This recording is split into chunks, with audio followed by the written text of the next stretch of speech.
go. Hello and welcome back to Team Spirit Podcast. We are your hosts, Carrie, Emily, and Lauren. And today, Emily brought up a really good topic of discussion that we think will hit home for most of you who are listening. And it's really just going to be about the feeling of loneliness and isolation when you are going through a spiritual awakening and you are opening up your clairs, and maybe people around you just aren't understanding how much comes with that, because it's a whole entire perception change. And the way you thought before is completely different, and there's just a lot of moving parts. So I think we're going to dive pretty deep into that today, and just I think talking about coping mechanisms too that can just kind of help get you through that, and really like stepping into your power and your authenticity and being okay with being different. So the other day, this person wanted a reading, just kind of trying to figure out what the hell is going on in her life. She was going through an awakening, and she was saying, and you could feel it in her energy, that she just felt very isolated, very alone in everything that she was experiencing. She kind of felt like she was straddling between her higher self and her human. And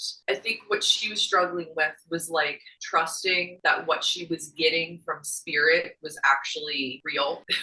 Because our lighting today is not okay. But she was just kind of lost in her journey, trying to connect with spirit, but not knowing how, not understanding how to interpret the signs that spirit was giving, trying to connect with the guides, but like not sure if what she was experiencing was actually real. And that really hit close to home for me, because I know exactly what that's like. There are still times where I need a sign from spirit, and then other times it's like as plain as day. So the reading was just kind of trying to validate her. And, I basically was like, if you have to ask if it's real, it's real. Trust yourself, because in trusting yourself, trusting spirit. Yeah. And I feel like it gets isolating when you start feeling that pull from other people that just don't get it. And like you have this connection with them and it's not the same anymore. And that feels really sad. And it also, I feel like you start to notice things of other people's behavior that are maybe not, I don't know, they're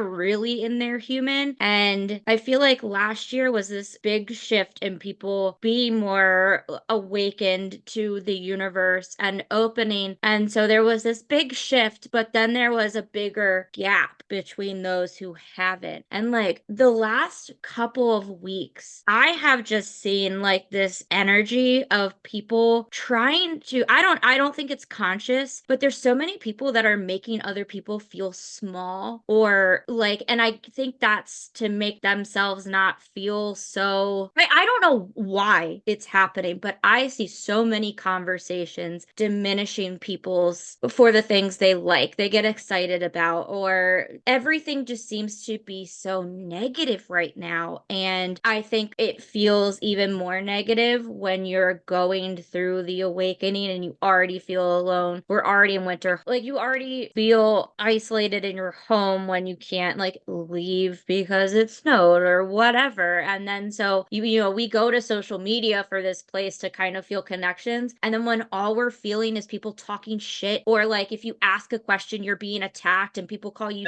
stupid because you didn't have the answer, like it feels very awful. And then it just kind of snowballs into this yucky energy that you're putting out there. And I wish I knew exactly how to stop it, because I feel like in my case, I'm like, okay, well then I guess I just can't be on social media right now. And so then I'm taking away something that I was enjoying. Okay, I guess I can't talk about this right now because everybody's got some negative opinion. So I don't want to hear it. So then I won't, like, and those things make you feel small. They make you feel like your feelings are too big, or I don't, whatever, for everyone else. And then you bring it back in and you feel alone. And that really sucks. And I wish everybody would knock it the fuck off. I know. It has been. People, I mean, on social media, there's just it's the wild, wild west. Yeah. So protect your mental health. And if you're not in that space to have, you do have to have a thicker skin. Don't engage. And it shouldn't be like that, but it's the way it is. And it seems like it comes and goes. Like some days, like some points in time are fine. And I think it's just there's this shift that's happening. I mean, we had the big Pluto shift. We have the new year, the calendar new year. We have resolutions that people are now being so focused on. And if they're not going to plan, people are getting like frustrated. And then the weather's not great. People hate that. Like it's this kind of big thing that's happening. And I think it's making it so much worse. I don't know. I think last year was a really big year for not the underdogs, but like the quiet people. Like there was a lot of conversations for people who kind of stay in the back. And like for women, especially, like we had the year of Barbie, the Eras tour, Beyonce's tour. Like we had these really empowering moments and we were using our voices. And then it was almost like, well, that was fun for you, but like it's over. And it's like, well, why?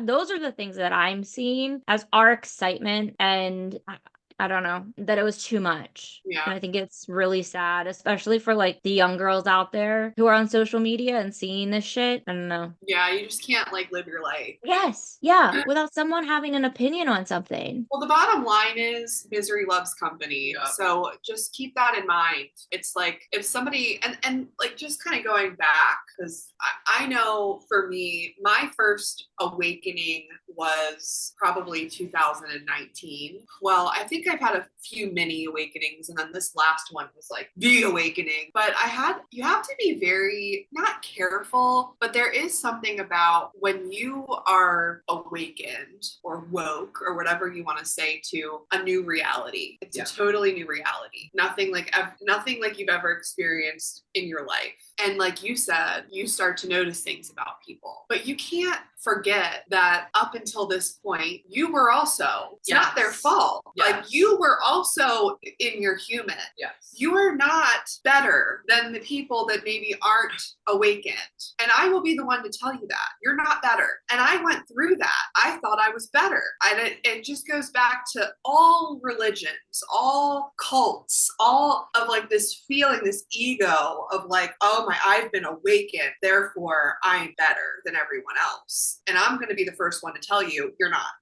Yeah. You're not. So what happens is you've put yourself on this pedestal and you then are judgmental of everyone around you and what everybody's actions are, how they speak, who they associate with. That's toxic. They're toxic, toxic, toxic, toxic. And it's like, you need to get a hold of that because that is a very big part of what makes you feel alone because you have put yourself up here. Yep. That is so normal. I want to say it's normal, but you have to be self-awareness is being aware that is toxic because spirituality is not about being better or being bigger. It's about accepting people where they are, regardless of if they're where you are. And I went through that where I felt I need to cut that person off, cut that person off, cut that person off. And then guess what? You cut everybody off, you're not going to have anyone. You're going to be alone because that is a ridiculous expectation to put on people. Yeah. And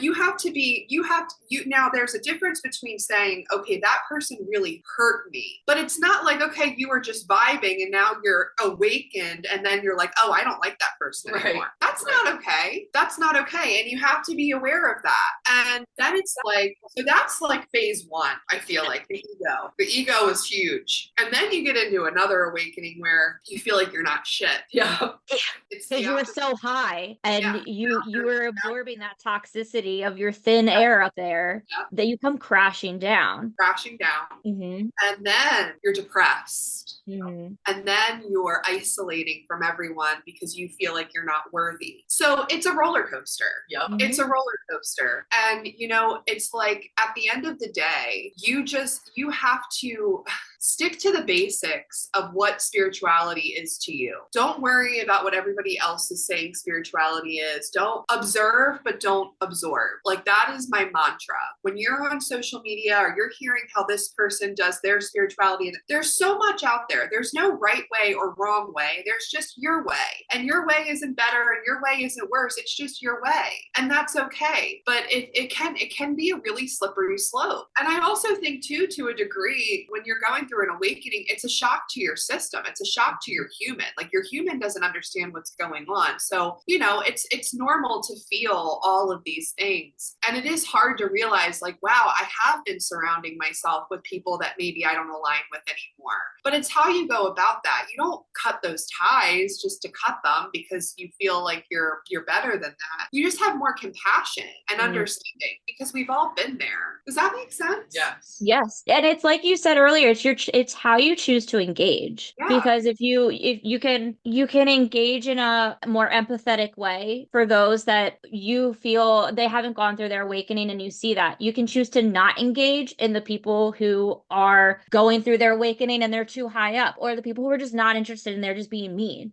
I think we forget that not engaging is always an option. Right. Yeah. It's always an option that you can just not engage, and you can do it on social media. Just don't comment back, or in someone's face, just don't say anything, or say, okay. Yeah. Right. Simply okay. Basically take what resonates and leave the rest. Right. Exactly. And I think that's the balance. That's where it gets tricky when, you know, you're too high up and when you're crashing down, is finding that listening to your energy for engagement, because it's hard. It is so hard. And this is going to probably trigger people, but I want to bring this up because I think another part of feeling that isolation and feeling lonely and feeling really down and depressed when you're going through an awakening is that you feel like people don't understand you. I don't feel understood. Yep. I'm not understood. Nobody gets me. Why do you need to feel, what part of you needs that external validation to feel understood? Why is there such a need? Because that is what drives violence in religions in the past. That is not healthy, to feel like you constantly need to be understood. Because I can talk to somebody, and I'm not perfect, that's not what I'm saying, but just as an example, somebody that's from a completely different, let's say I'm talking to a Scientologist. Do I agree with Scientology? No, I don't.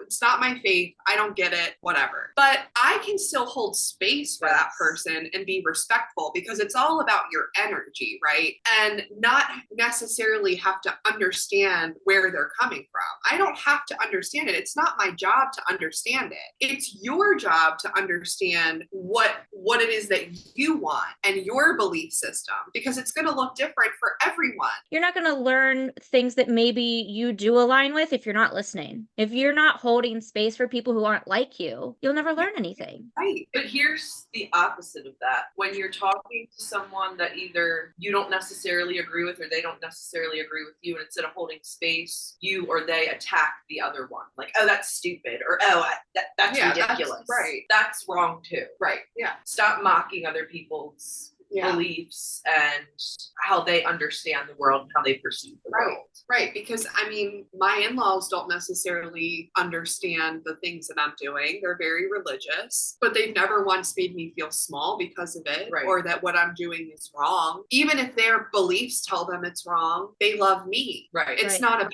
my belief system. It's about who I am as a human and the fact that they love me and I love them. And there's that mutual love and respect there. But it's like, you know, because I went through that too, of feeling no one gets it. No one gets it. It's like, no one has to get it. It's no one's job to get it. Right. You know, and you'll find your people, you'll find your community. And I'm not saying let people tear you down or not validate. That's not what I'm saying, but that's why you find community. And that's why you find friends that are like-minded, you know, because then you can share those experiences. But to just have a massive awakening and just expect everyone to get it and understand it, that's not realistic either.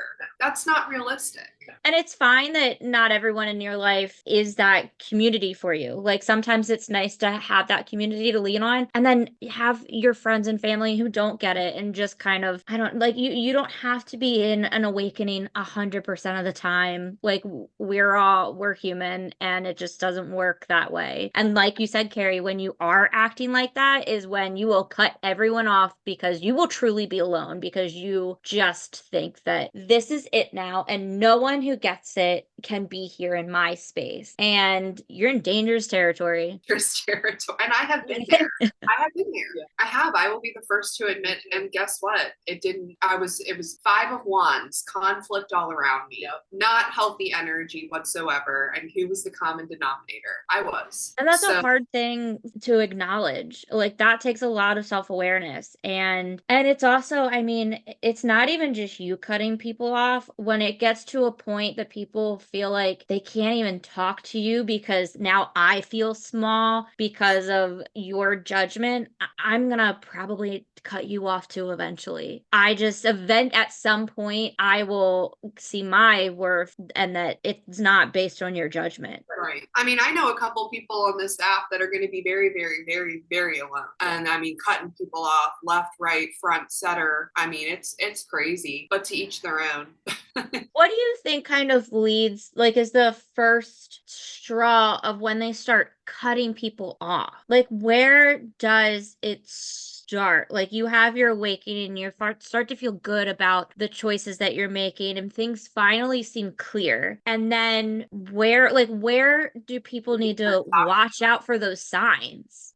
I think that in that moment, I mean, self-awareness, and that it takes time, but I think that you need to humble yourself and you need to think about where you came from. And I think do you think it starts when, like, the judgment comes in and everything start taking so seriously? Like, and to have that self-consciousness when you're getting too high up and you're starting to get into that danger zone, what are some of those thoughts that should be like a red alert? Is it like, because to me, like, in instances that I've seen or I've had, it's like when everything kind of stops being enjoyable because I just can't see the human in it or the realisticness of it. You know what I mean? Like, is that kind of where it starts, do you think? I think so. And when toxic is coming out of your mouth every sentence, that's a red flag. Yeah. Right. I mean, and like, listen, like, I'm not here to,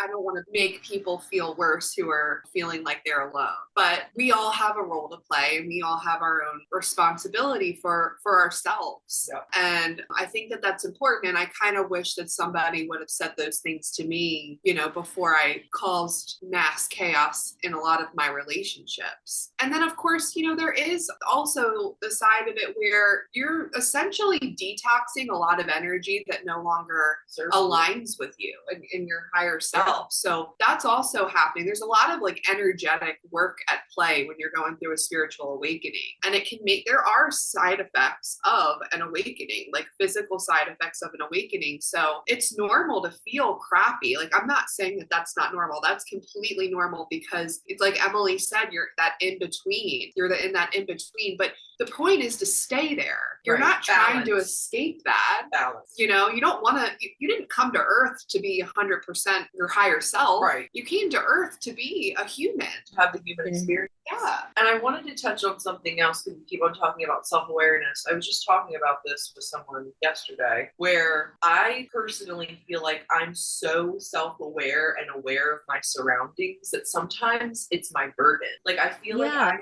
I subconsciously put expectations on myself because I'm so self-aware. Yeah. So, like, especially when I was in the corporate workplace. And then also because I put those expectations on me, I projected it onto others and they in turn had those expectations on me. Yeah. So, like, something as simple as like showing up late to work. I would try not to do that because I didn't want to screw my other coworkers. Whereas there might be other people that are like, hey, I'm late to work. Oh, well. You know what I mean? But I'm so self-aware that I'm like, oh, I can't.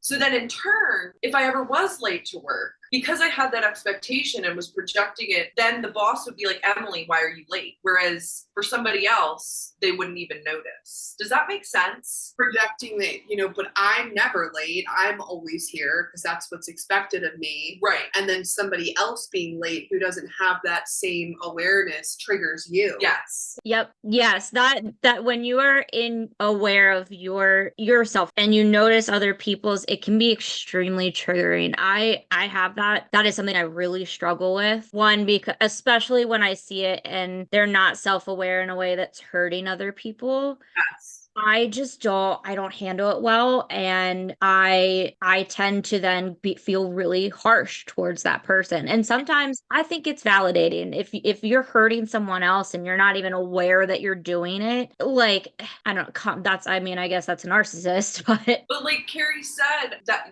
it can take you to a place where you think you're better. Like, I yes. think I'm better because I'm so self-aware and I think of other people's feelings. Why can't everybody be like me? And it's like, how many times have I mean, I admittedly said that, you know what I mean? Like in the past, why can't people be more like me? And that's ridiculous because they're not you, Emily. That's why. And that's why we're unique, because we are the only ones that can be us. You're the only Emily. You're the only Carrie. I'm the only Lauren. But that doesn't make us better because we are this version of ourselves.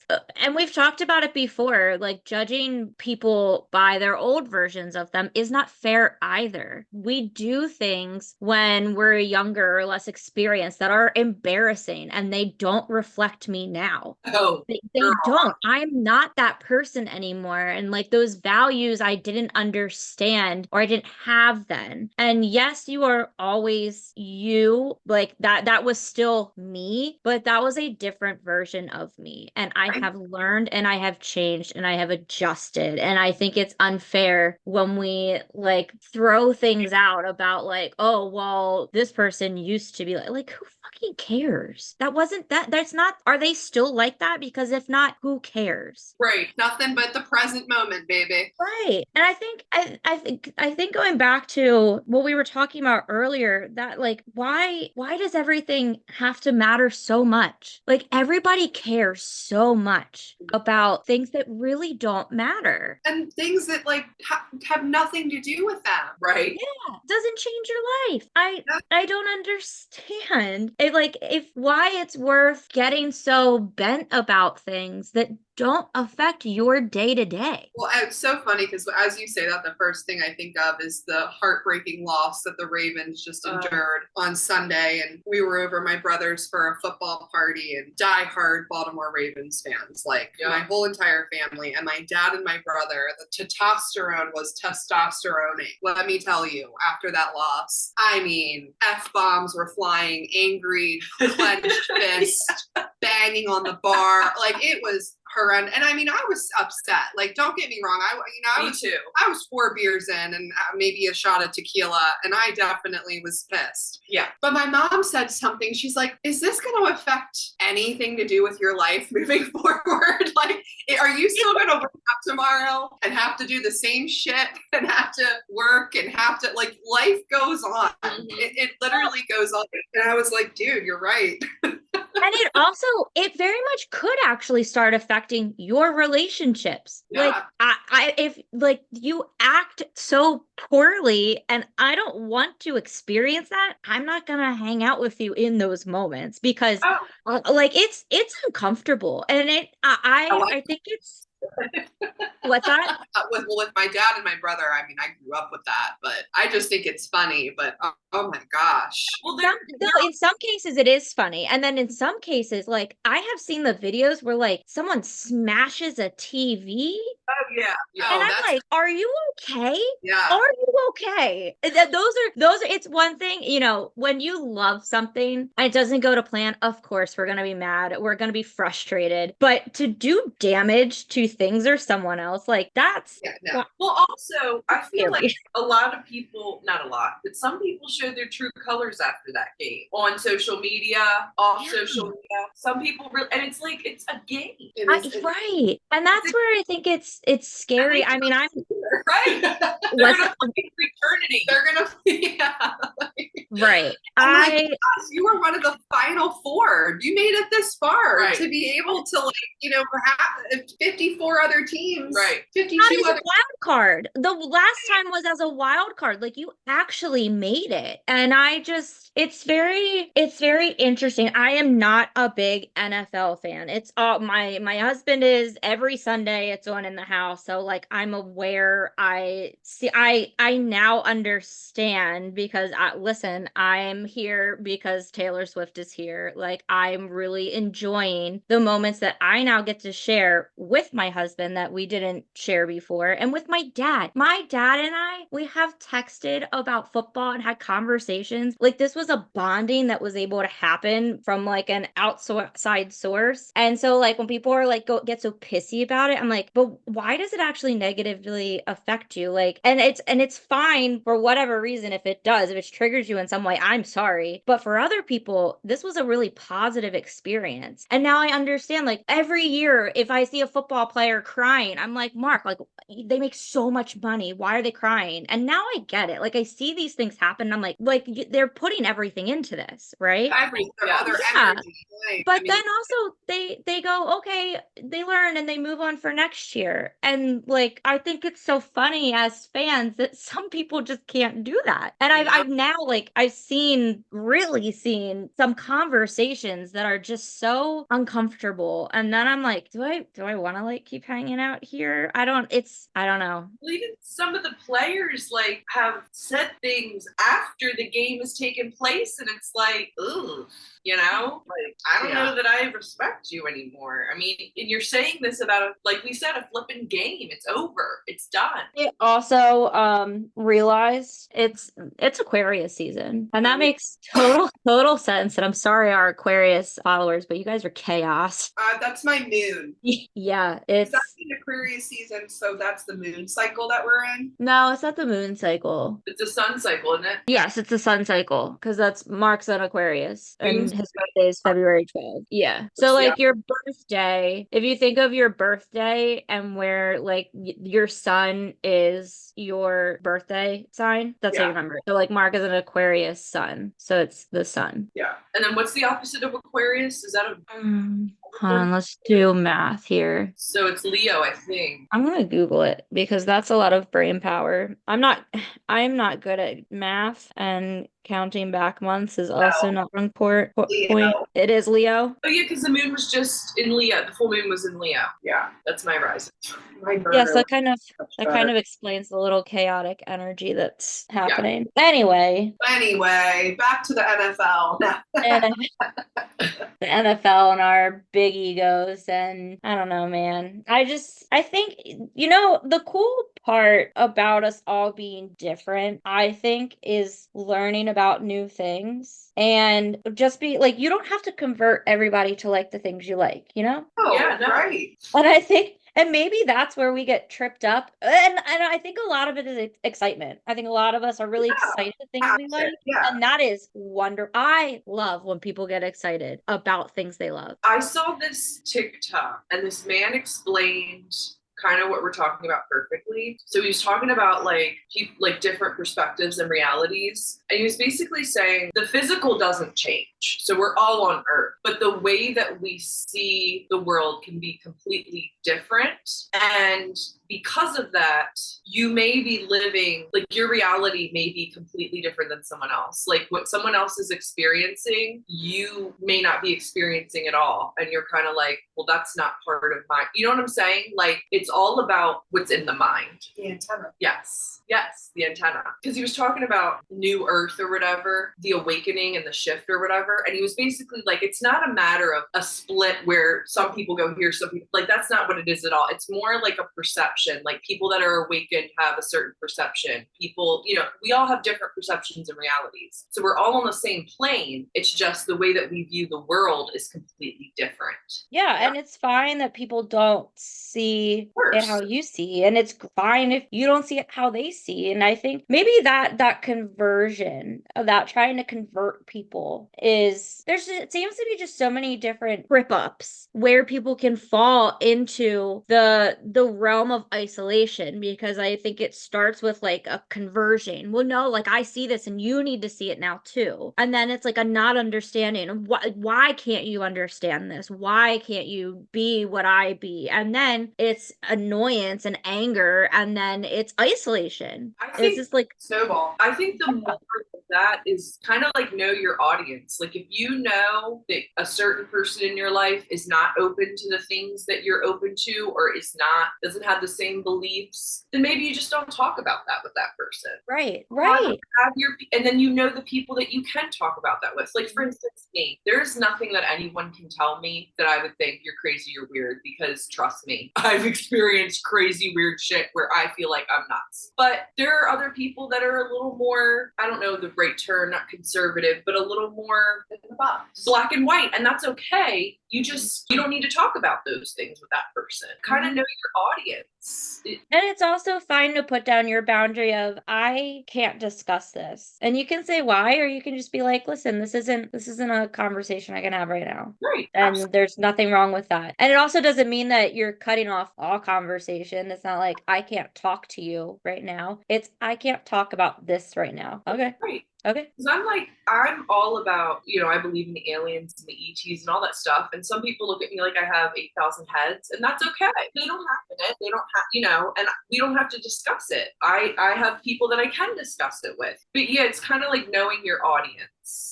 Yeah. I feel like that can also save you your relationships. Like you don't need to cut the person off. You just know we don't talk about this. Right. And that's fine. It's totally fine. And like we said earlier, sometimes it's a little relieving to step outside of spiritual awakening for a second with someone who just doesn't want to talk about it. Absolutely.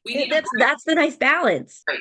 You need a break from your awakening. Dear God, I know I do. Yeah, sometimes I just want to be Lauren on the couch. Yeah. And it really just comes down to simplify it. Like it's your relationship with your higher power and spirit or God or whatever your terminology is. And your relationship is your relationship. And even if you have people that do have similar beliefs, it's still going to be different. Mm-hmm. I think really it's about like you need to kind of peel back that layers to yourself. It's that shadow work of like, why do I just so badly need to feel accepted by other people and validated by other people? Right. Yeah. Because other people aren't involved with your relationship with spirit or your higher power. They have nothing to do with it. So maybe there needs to be some healing work around that. Mm-hmm. And we all there's areas in everyone's life, even the most awakened person, that needs healing. Of course. And we're a constant work in progress. And I think and when we're not, you're probably dead, because you don't just come to an end. You're like, right, it's a journey, and it should be one you enjoy. Yeah. Don't carry around, don't carry around the mean stuff. You don't have, and don't put it on other people just because you've been hauling around, you're tired of it. Keep scrolling. That's my whole thing. Yeah. Right. Just you don't have to engage. Nope. And you will feel so much better when you don't gotta. Nope. Do we feel complete? Yeah. Yeah. And I think this is something that's not talked about a lot. And I'm really, really glad that you brought it up, Emily, because I think this is something that everyone can resonate something from this, and hopefully not feel alone, because that's, no one wants to feel alone. And if you're listening and you need someone to talk to, our socials are in the screen note. I'll put our email in it. This time I have it. It's teamspiritpod@gmail.com. We couldn't remember it last time, but we got it this time. Yeah, like we're always here to listen. Just don't be mean. Now for our oracle card, I'm using Seasons of the Witch in bulk, because today is in bulk. Happy in bulk, everyone, if you celebrate. Oh, I put up a tutorial for how to make a Bridget's knot today. Perfect. It says Winter Besom, number 43. Sweep away ill intent while creating boundaries weaved with protection. A witch respects passages of safety. Boy. Sure, spirit. Keep spiriting. So the keywords are protection, safety, boundaries, safe passage. Not everyone who knocks at your door is there with good intentions, nor are you required to entertain any person or idea if something feels off. Witches hang brooms above their doors to protect their dwellings from negative energy. You too have such a defense against bad vibes in the form of your instincts, and sometimes the universe will send a test or challenge to see if you are honoring your soul's guidance and have truly learned your lessons from past circumstances. The Winter Besom card is here to encourage a pause before moving forward with any plans. Consider this a checkpoint that will allow you to evaluate whether the situation situation you have inquired about is truly deserving of safe passage into your life. Think about whether or not this person or situation represents a pattern of self-destruction, or if there are red flags you can recognize from previous experiences. Receiving this card suggests it's better to be cautious if you're unsure and put boundaries in place where appropriate. The answer to your question isn't necessarily no, but it is a sign to proceed with caution. There we go. Look, we didn't even need our half-hour episode. We could have just read that. Oh yeah, I mean that was perfect. I do keep brooms at my door, our doors. I have one out our front door and I have one out our like garage door where people enter, and I will turn it upside down if I don't want you to stay long. Right. Bye-bye. Axe everyone out of your life. Right. Instead, Be cautious. be cautious. Right. Right. Be cautious. That was so perfect. We don't even need to say anymore. The cards took it away. Yep. So thank you for tuning in. And you can find us on Instagram and TikTok at Team Spirit Podcast. Carrie and Emily are on TikTok and Instagram and both go live on TikTok. Carrie can be found at Clarity by Cam, CAM. And Emily can be found at Enchanted Mystic by MK. Until next time. Bye.